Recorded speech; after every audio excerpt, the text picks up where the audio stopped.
O cosmopolitismo centrado só no homem não tem cosmos, porque falta o resto, que é a natureza, os animais. Então, o cosmopolitismo centrado no homem não tem cosmos. A resposta pode vir das cosmopolíticas, que inserem a política no cosmos e assim contam a outra parte dessa história, ao enunciar que o patrimônio comum do planeta deve ser protegido para a sobrevivência dele próprio, por inteiro, e do qual os direitos do homem e os direitos da humanidade são apenas metade dessa história. Quais são as fontes, então, que temos? A fonte doutrinária, que começa com Hugo Grotius, ainda lá no início do século XVII. Depois nós damos um salto no século XVII, quando Grotius, em sua obra, reconheceu que os males, né, são de toda a humanidade. Né? E depois do Hugo Grotius, nós podemos dar um salto no tempo e chegarmos ao início do século XIX, para que tenha sido também reconhecidos os oceanos como patrimônio indivisível da espécie humana, que podem servir a todos e, por essa razão, podem deteriorar-se. Foi isso que afirmou Andrés Bello, então, um latino-americano, conhecido de todos nós, no início do século XIX, a propósito dos interesses da América Latina sobre o mar e sobre os oceanos. Depois dele, em 1888, um jurista francês que se chamava Delacroix também utilizou a expressão patrimônio comum da humanidade para referir-se ao estatuto jurídico do mar. Temos a fonte costumeira do patrimônio comum da humanidade. Aqui eu vou passar, então, brevemente, porque tenho menos de 10 minutos. Essas fontes costumeiras representam o quê? Que as práticas internacionais dos Estados sempre tiveram a tendência de evoluir, instituir e cristalizar regras e princípios de direito internacional. Muitas vezes, a tradução entre o costume e a consolidação do costume em regras normatizadas é um tempo longo. Então, o consenso dos Estados é criador de regras e, nesse caso específico do patrimônio comum da humanidade, essas regras costumeiras são muito importantes porque são fonte do direito e o mundo ele deve ser governado pelo direito e não governado pela força. Foi justamente na Convenção de Spitsbergen de 1920 que o patrimônio comum da humanidade também foi tratado a partir das questões ligadas aos arquipélagos, onde foram apresentados 3 princípios: o da não apropriação, o da abertura de toda a humanidade, e é então de interesse geral que seja determinado e protegido o direito do mar. Essa posição inaugura o que iria se desenvolver depois sobre o patrimônio comum. Nós vemos aqui, ainda no âmbito do costume, que o papel dos países em desenvolvimento, que o papel dos países em desenvolvimento foi muito importante, porque se preocuparam em desenvolver uma teoria e uma posição que expressasse a preocupação em preservar os seus direitos sobre os espaços que eles não possuíam, os países em desenvolvimento, condições de explorar, e o que fundamentou as suas reivindicações por uma repartição mais equilibrada dos recursos mundiais. E aqui, então, surge a noção que é muito cara para nós, de solidariedade transnacional. Mas eu queria chamar a atenção que foi um diplomata da Ilha de Malta, que se chamava Arvid Pardo, na Conferência da ONU sobre o Direito do Mar, em 1967, que declarou: o leito dos mares e dos oceanos constitui o patrimônio comum de toda a humanidade. Nós temos as fontes normativas do patrimônio comum da humanidade. Consta que foi o presidente Lyndon Johnson que, em um discurso do ano de 1966, também fez referência ao patrimônio comum da humanidade ligado ao alto mar e aos fundos marinhos diante da preocupação com os destinos que estavam sendo dados aos mares e os oceanos.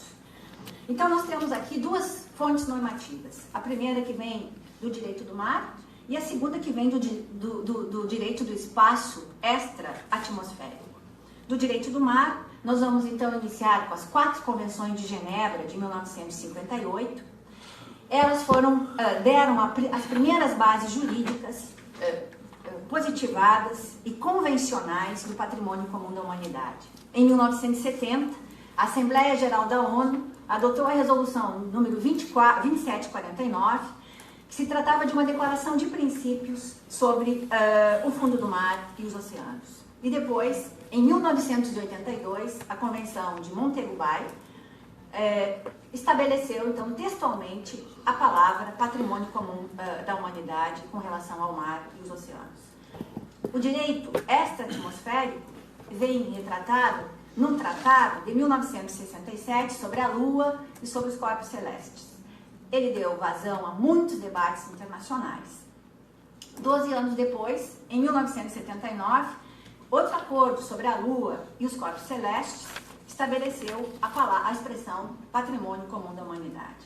Os dois campos, mar e espaço, comprovam, então, ser o patrimônio uma instituição translocal, de geometria variável, que funciona em escalas distintas, a depender dos recursos ou do bem a ser protegido. E as fontes jurisprudenciais, para terminar, podem ser encontradas, eu não vou citar então aqui, pelos limites do nosso tempo, na jurisprudência da Corte Internacional de Justiça, e aqui a gente pode citar o caso Gabs e Kovo versus Nagimaros, que é o caso que envolve a Hungria e a Tchecoslováquia, no ano de 1977.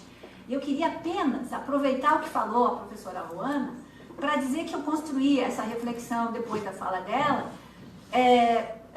arriscando dizer que podemos tomar como fundamentação jurisprudencial da existência de um patrimônio comum da humanidade os 3 últimos standards, dos 6 que ela citou aqui naquela noite, para dizer que o patrimônio comum da humanidade pode estar relacionado às questões de grandes projetos de desenvolvimento que tragam amplos impactos ambientais para além dos territórios nacionais, pela possibilidade de transformar reservas naturais em patrimônio comum da humanidade, não sendo isso incompatível com a ocupação pelos indígenas e pelos povos tribais, e porque essa construção nos remete à responsabilidade internacional dos Estados e de outros atores solidariamente, por violação do patrimônio comum da humanidade.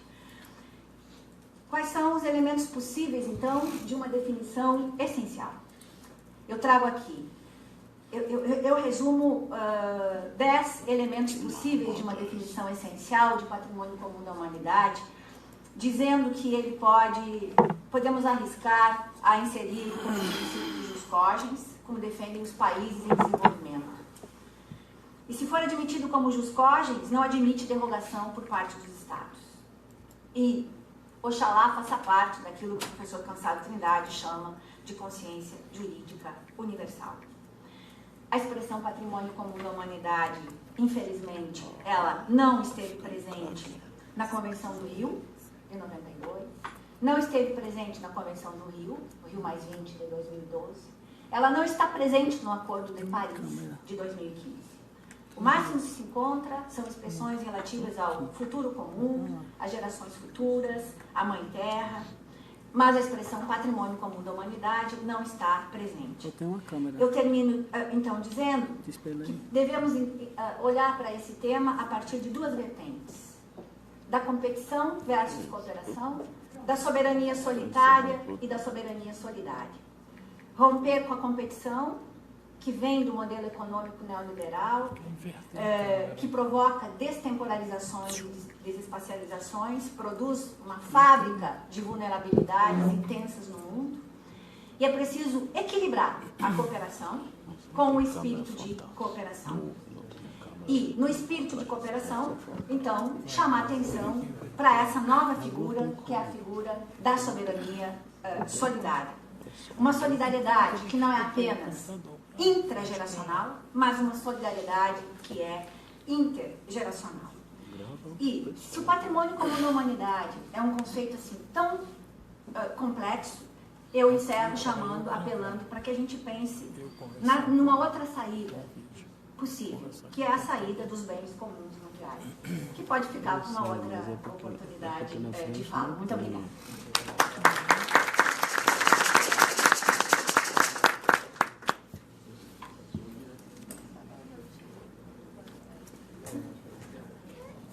Bom dia a todas e todos. Inicialmente eu gostaria de agradecer a oportunidade de participar de mais um momento de fala. Agradecer sempre ao professor César Barros Leal pelo convite. E agradecer as palavras da professora Jânia, muito vivas, muito ricas, e que abrem caminho, né, para uma série de reflexões possíveis que a gente pode desenvolver no momento dos debates. E me resta apenas fazer algumas pontuações do ponto de vista mais atual, mais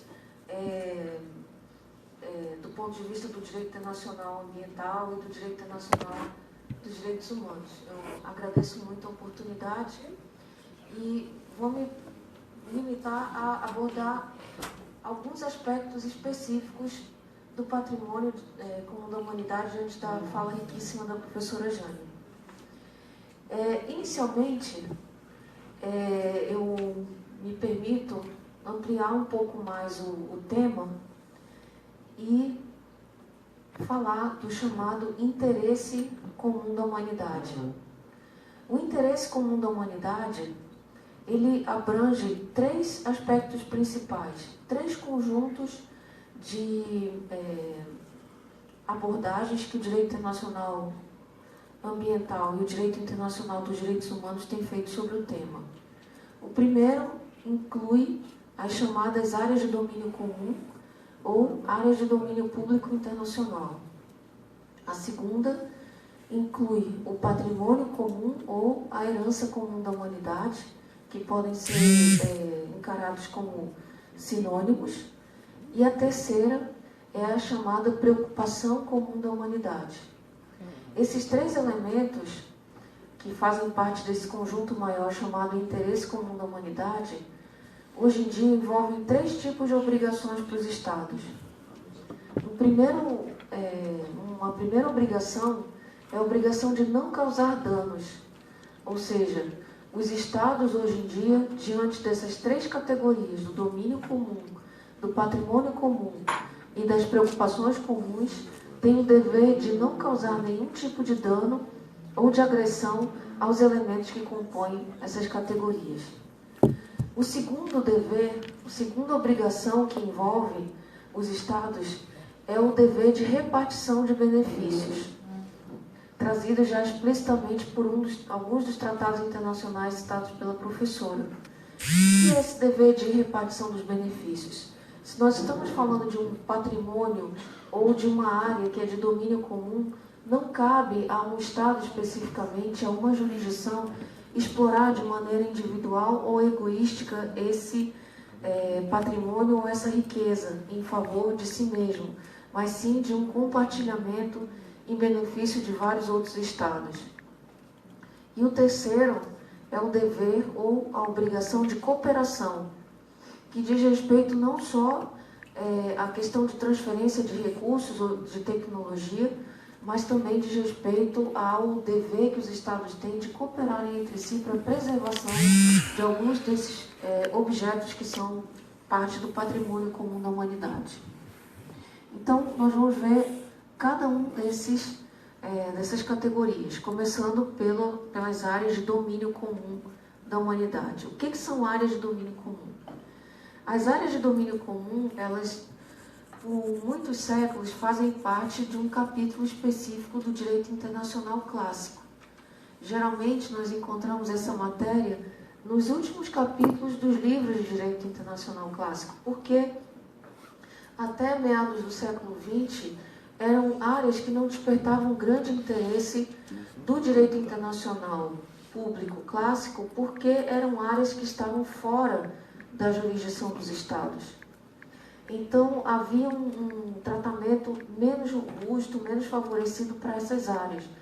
inclusive relegando-as de maneira interessada como sendo áreas ligadas à ideia clássica de res nullius, ou seja, eram coisas de ninguém.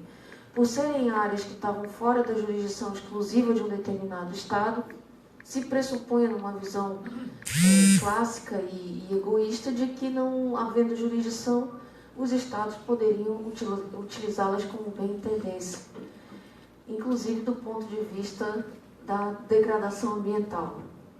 Felizmente, esse posicionamento vem mudando a partir de meados do século XX e, apesar da manutenção do conceito dessas áreas de domínio público, há uma espécie de retorno à ideia dos pais fundadores do direito internacional, principalmente dos autores da Escola Ibérica da Paz, que seguem a tradição do Francisco de Vitória e a tradição cristã de São Tomás de Aquino, ressurgindo a ideia de que no início do mundo todas as coisas eram comuns.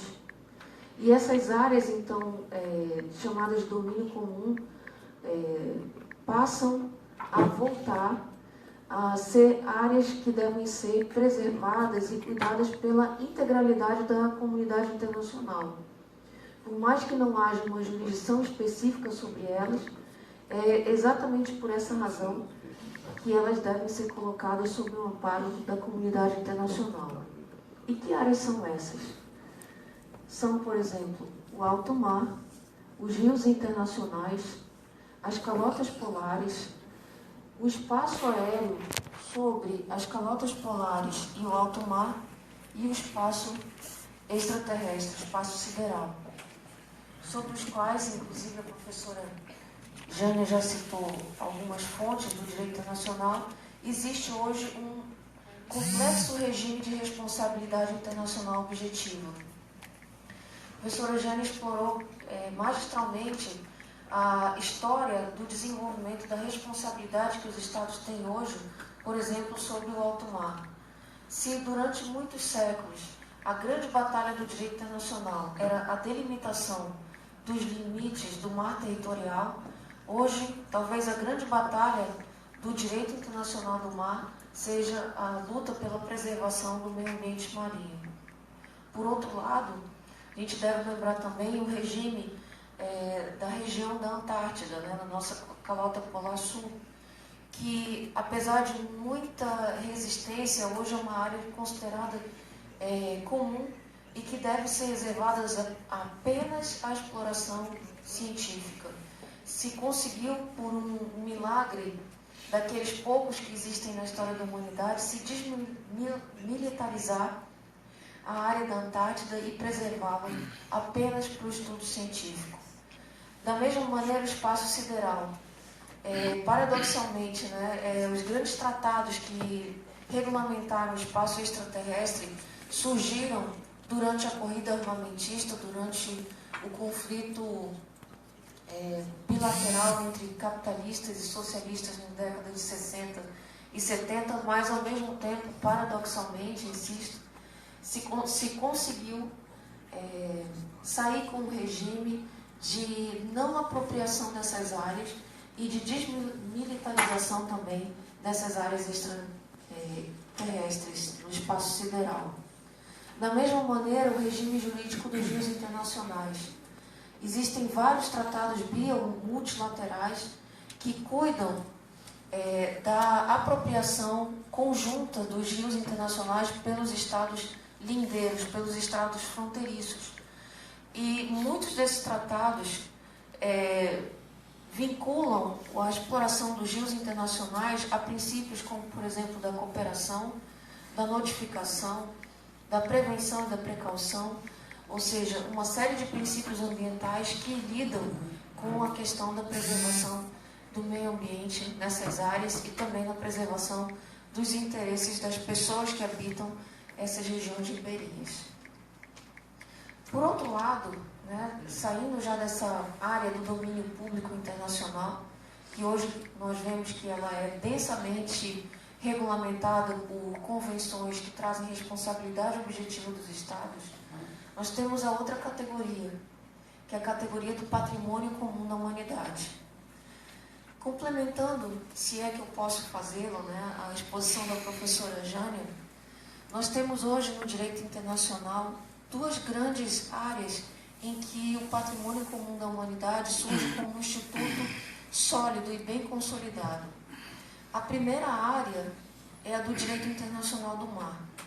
E o maior exemplo e resultado desse longo trajeto percorrido pelo direito internacional em prol da efetivação desse instituto é encontrado na Convenção de Montego Bay, na convenção citada pela professora, que hoje regulamenta, que é a grande convenção guarda-chuva do direito internacional do mar.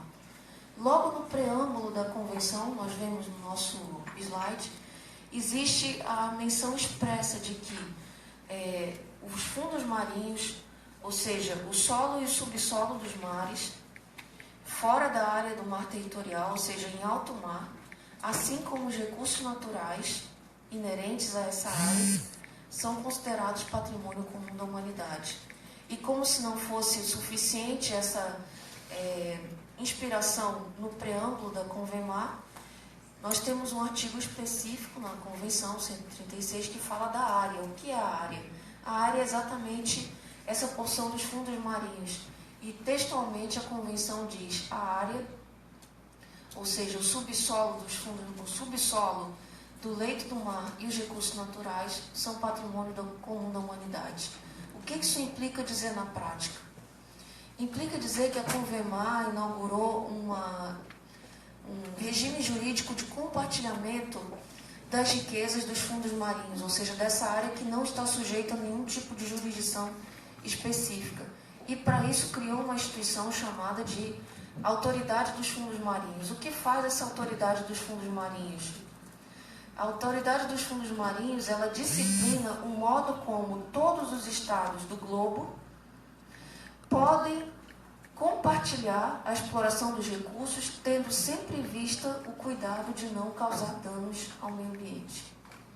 E mais, além da Autoridade dos Fundos Marinhos, existe também, na previsão da Convemar, o Tribunal Internacional do Mar e, dentro do Tribunal Internacional do Mar, uma Câmara que é o primeiro parecer sobre o tema da história do Tribunal Internacional do Mar, dizendo que os estados são responsáveis por danos ambientais causados na exploração dos recursos dos fundos marinhos, caso não tenham agido com a devida diligência nas concessões da exploração dos recursos dos fundos marinhos a empresas particulares.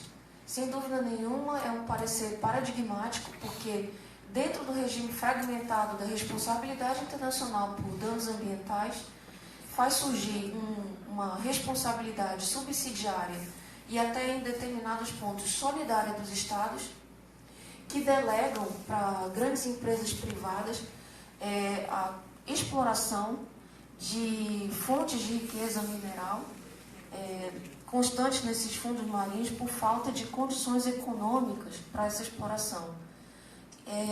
Sintomaticamente, os estados que solicitaram esse parecer do Tribunal Internacional do Mar são pequenos estados, são nano-estados, Tuvalu e Nauru, que são aqueles estados que inclusive incorrem o risco de desaparecer com as grandes mudanças climáticas.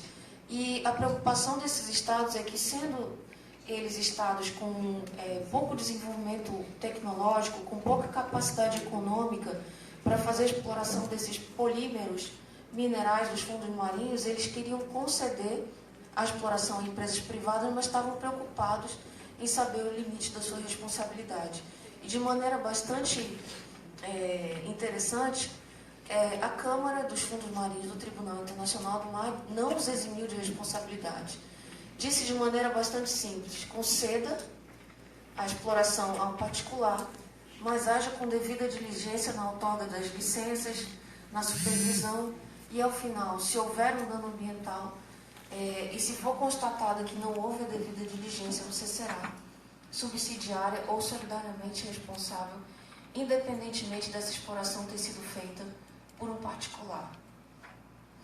Pois bem, outra área em que a ideia de patrimônio comum da humanidade já se encontra bastante consolidada é na Unesco.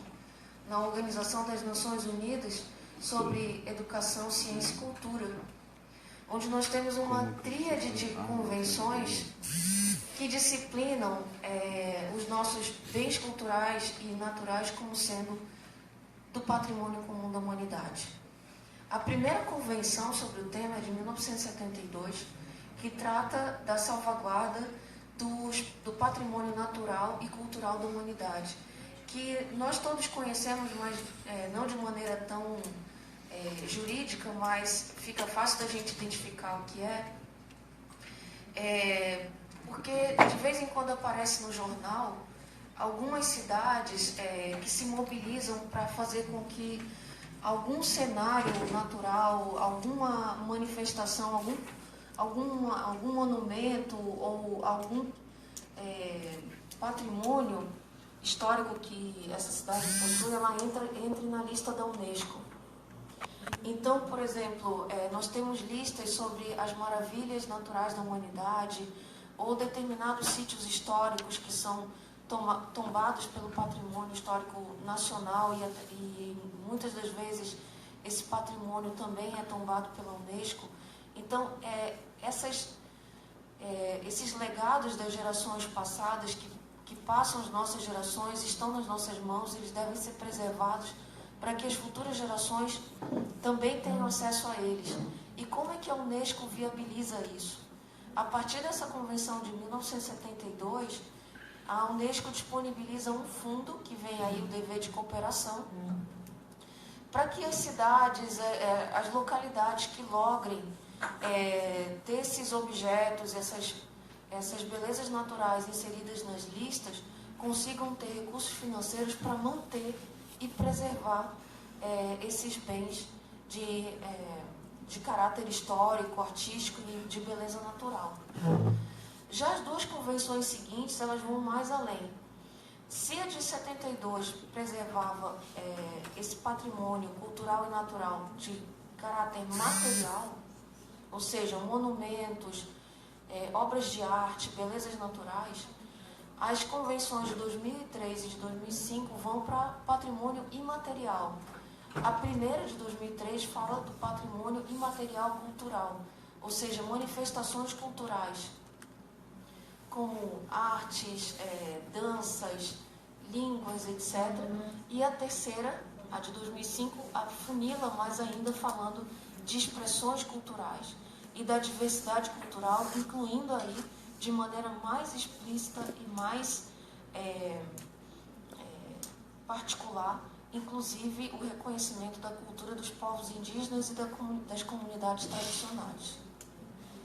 Por fim, a terceira categoria desse grande grupo, desse grande conjunto do interesse comum da humanidade, está na chamada preocupação comum da humanidade.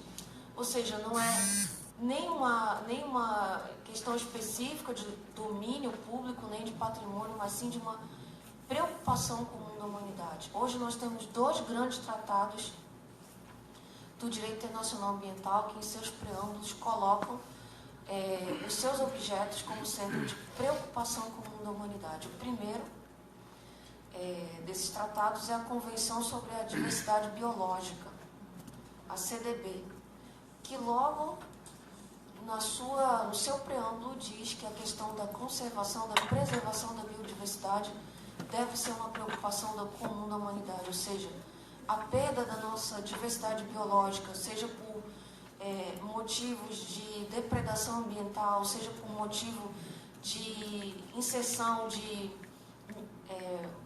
organismos transgênicos ou pela própria extinção das espécies, deve ser considerado uma preocupação comum da humanidade, porque isso nos empobrece enquanto detentores de patrimônio genético.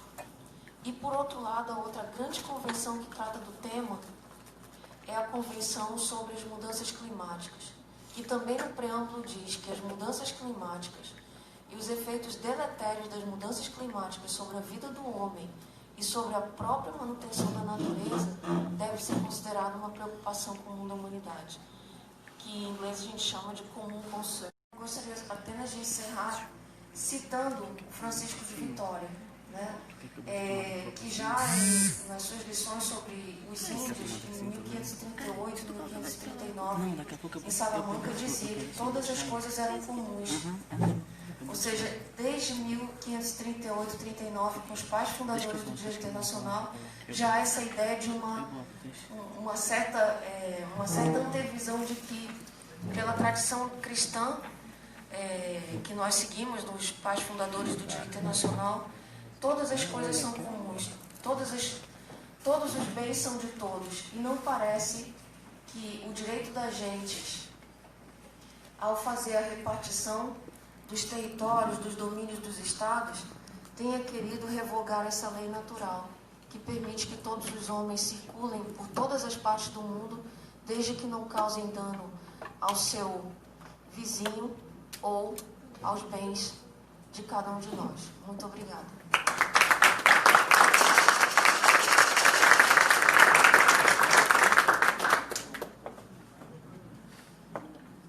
Queria fazer, antes de passar para a sessão de perguntas e comentários, um registro especial.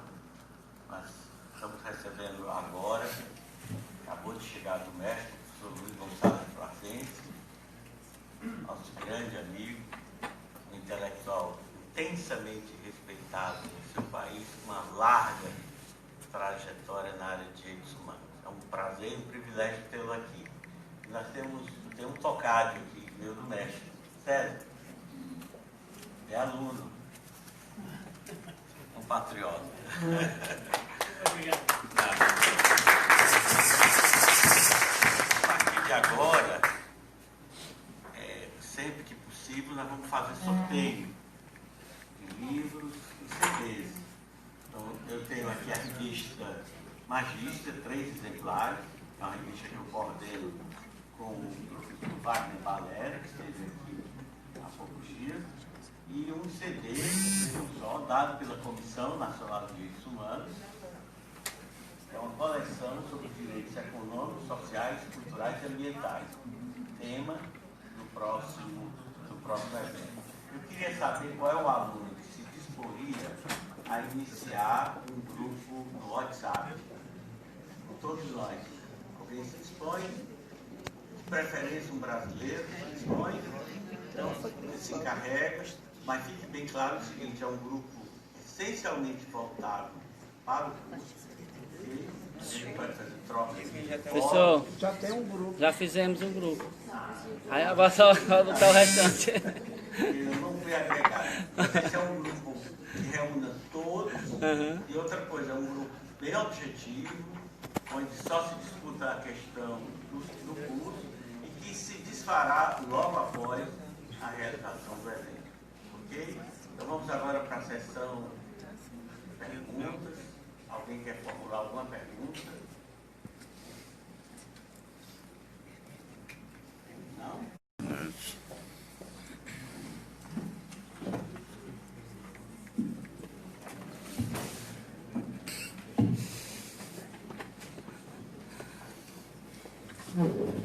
Adriano, considerando que a natureza ela é de forma metafísica divina, e que tudo que está neste planeta foi disposto por um poder superior para o desenvolvimento da humanidade, para que ela se desenvolva, para que ela evolua, para que ela o reconheça,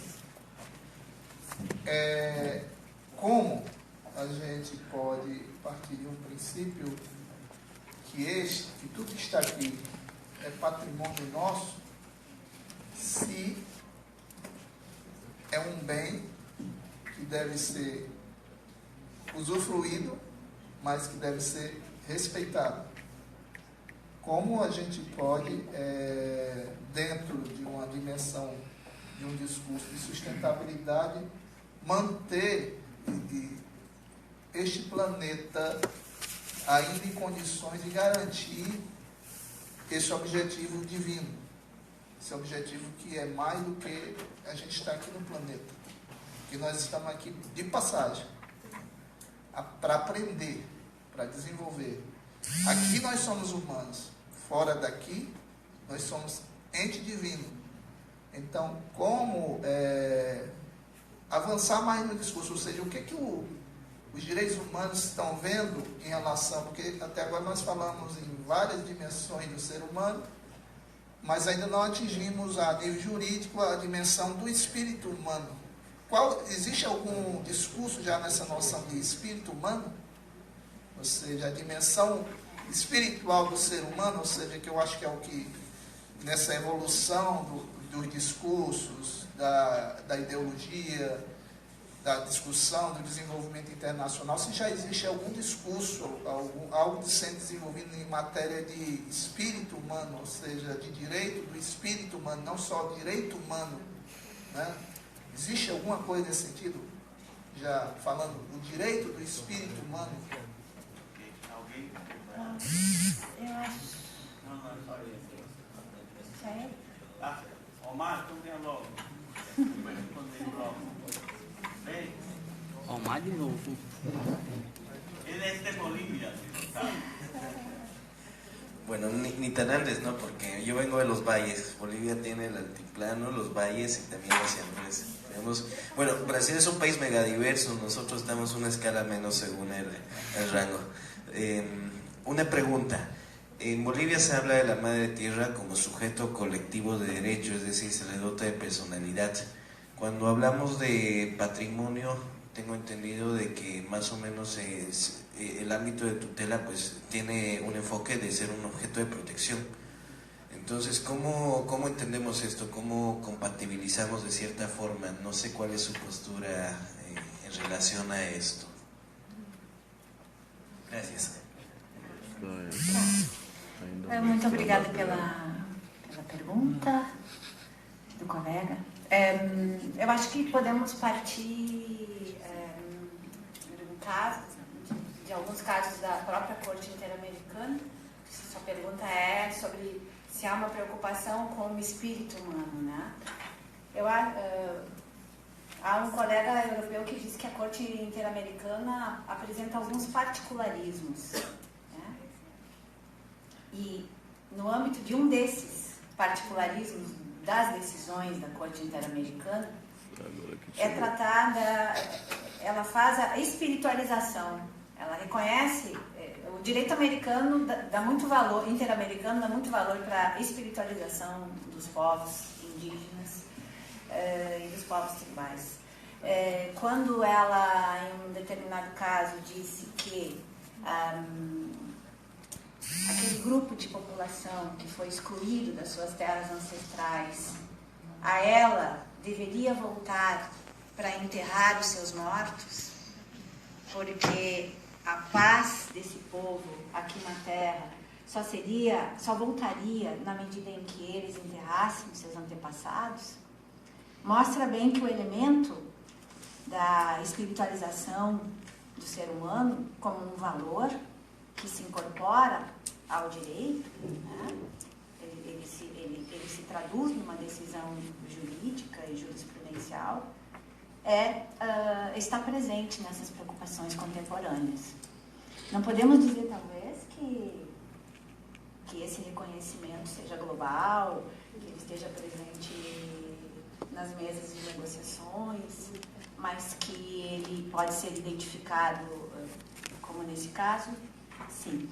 Mas também a professora Silvia poderá me ajudar nesse sentido, quando nos preâmbulos de muitas dessas convenções que ela citou, e que eu também me referi aqui, há a invocação da preocupação com as gerações futuras, com a sobrevivência do planeta, com esse espírito comum, né, de proteção à humanidade. Pelo menos nos preâmbulos, há a preocupação com essa dimensão humana, para além da dimensão material.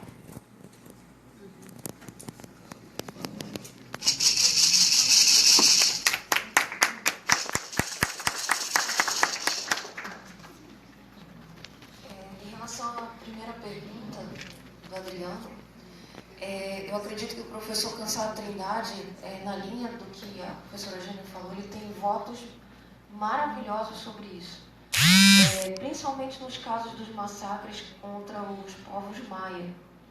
Me vem à memória o caso do Tony Sanches e também no caso do Suriname, o caso Moiuana, que também é um massacre.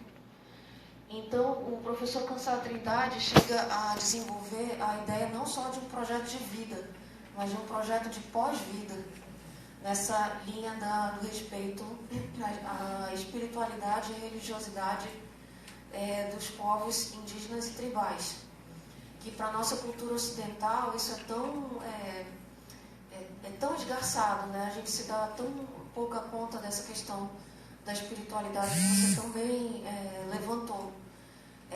Como nós vivemos num mundo individualista, consumista, que o que importa é o dia de hoje, no máximo o que nós vamos fazer amanhã, nós não nos damos conta dessa dimensão espiritual e do nosso projeto de pós-vida. Então, o professor Cansado, ele resgata muito isso nos votos, na Corte Interamericana, nos votos de massacres. E ele, de modo geral, a gente poderia dizer que ele desenvolve essa questão do humano também sobre uma outra vertente, que é a questão da centralidade da vítima nos seus votos e nas suas considerações em relação às sentenças da Corte. Quando ele fala que a Corte Interamericana e o direito interamericano dos direitos humanos não deve ser centrado numa razão de Estado, mas sim numa razão de humanidade.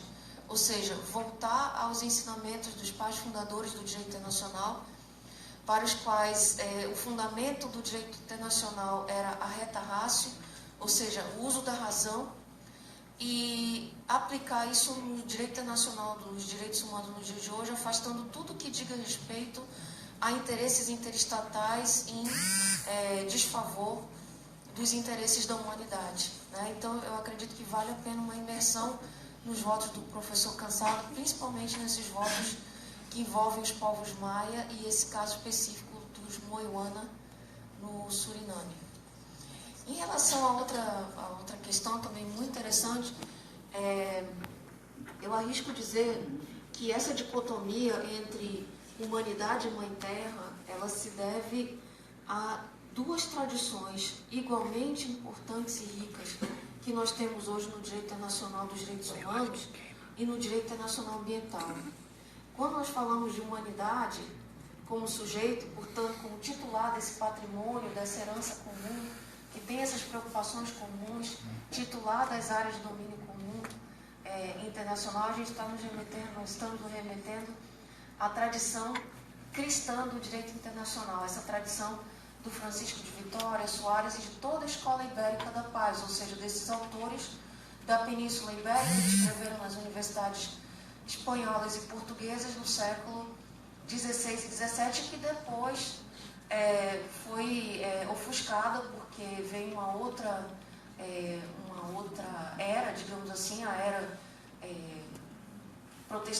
do protestantismo, que endemonizou tudo que dizia respeito à tradição católica. Inclusive, o próprio Hugo Grotius bebe nas fontes da tradição católica, apesar dele ser muito mais fiel aos interesses absolutistas nascentes e essa nova vertente do protestantismo e das igrejas nacionais. Mas, enfim, a titularidade da humanidade como sujeito é da tradição cristã, humanista. Já a tradição que hoje também revive, que é a tradição da Mãe Terra, da Pachamama e da natureza como sujeito coletivo, que supera esses ideais individualistas que se consolidaram nas nossas constituições das últimas décadas, é aquela que resgata a cultura dos povos originários. E eu não vejo como uma dicotomia, mas como uma complementação, que talvez o direito internacional ambiental ainda não tenha se dado conta. Então, eu acredito que são duas tradições riquíssimas que devem dialogar e não se excluir. Ok? Obrigada.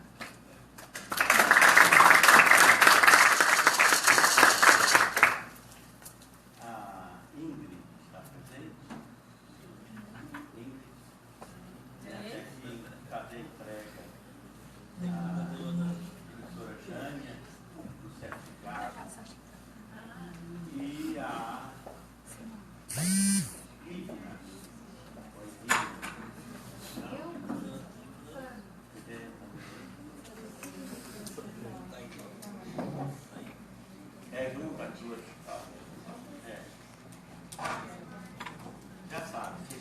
depois eu tive